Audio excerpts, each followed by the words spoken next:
कहाँ कोई ऐसा मिला जिस पर दिल लुटा देते हैं, कहाँ कोई ऐसा मिला जिस पर दिल लुटा देते हैं।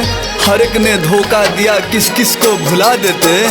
अपने दिल का दर्द दिल ही में दबाए रखे हैं, वरना करते बयान तो महफिल को रुला देते, वरना करते बयान तो महफिल को रुला देते।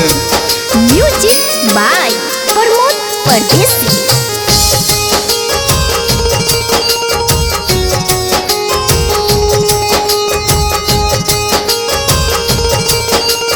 Presented by Million Music World।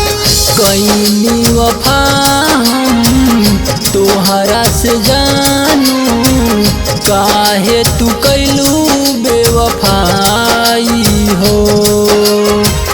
कईनी वफा हम तोहरा से जानू, काहे तू कैलू बेवफाई हो। तोहरा के हम भूल नहीं पाइनी, तोहरा के हम भूल नहीं पाइनी। कैसे तू गइलू भुलाई हो। कईनी वफा हम तोहरा से जानू, काहे तू कैलू बेवफाई हो।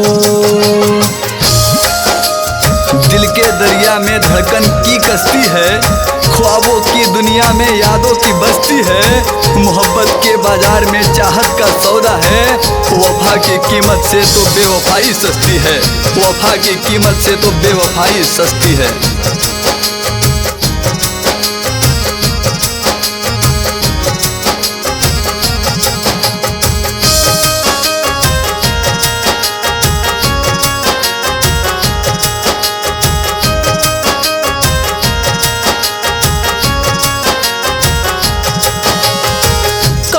खिलवाड़ काहे दिल के अरमान से, तोहरा के चहले बानी हम दिल जान से।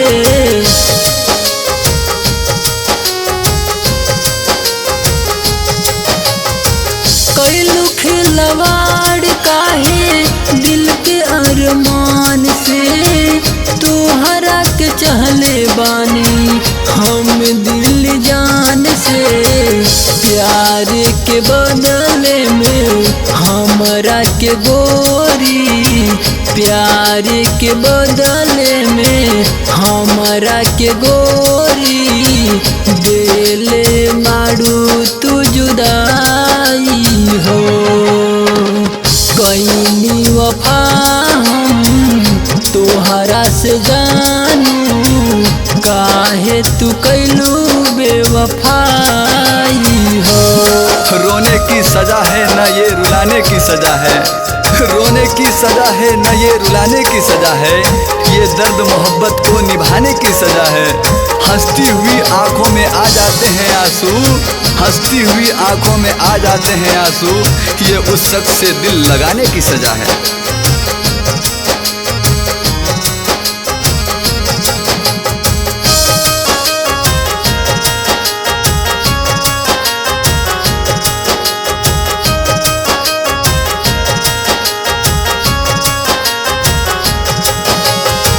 चंदन के प्यार के कैलू नात कदार हो।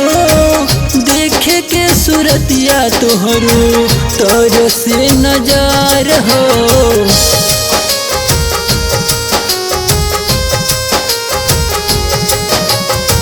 चंदन के प्यार के कैलू ना कदार हो। देखे के सूरतिया तोहरो तर से नजार हो। हमसे तू दूर होके खुश बाड़ू रानी, हमसे तू दूर होके खुश बाड़ू रानी। कैसे हम जिंदगी बिता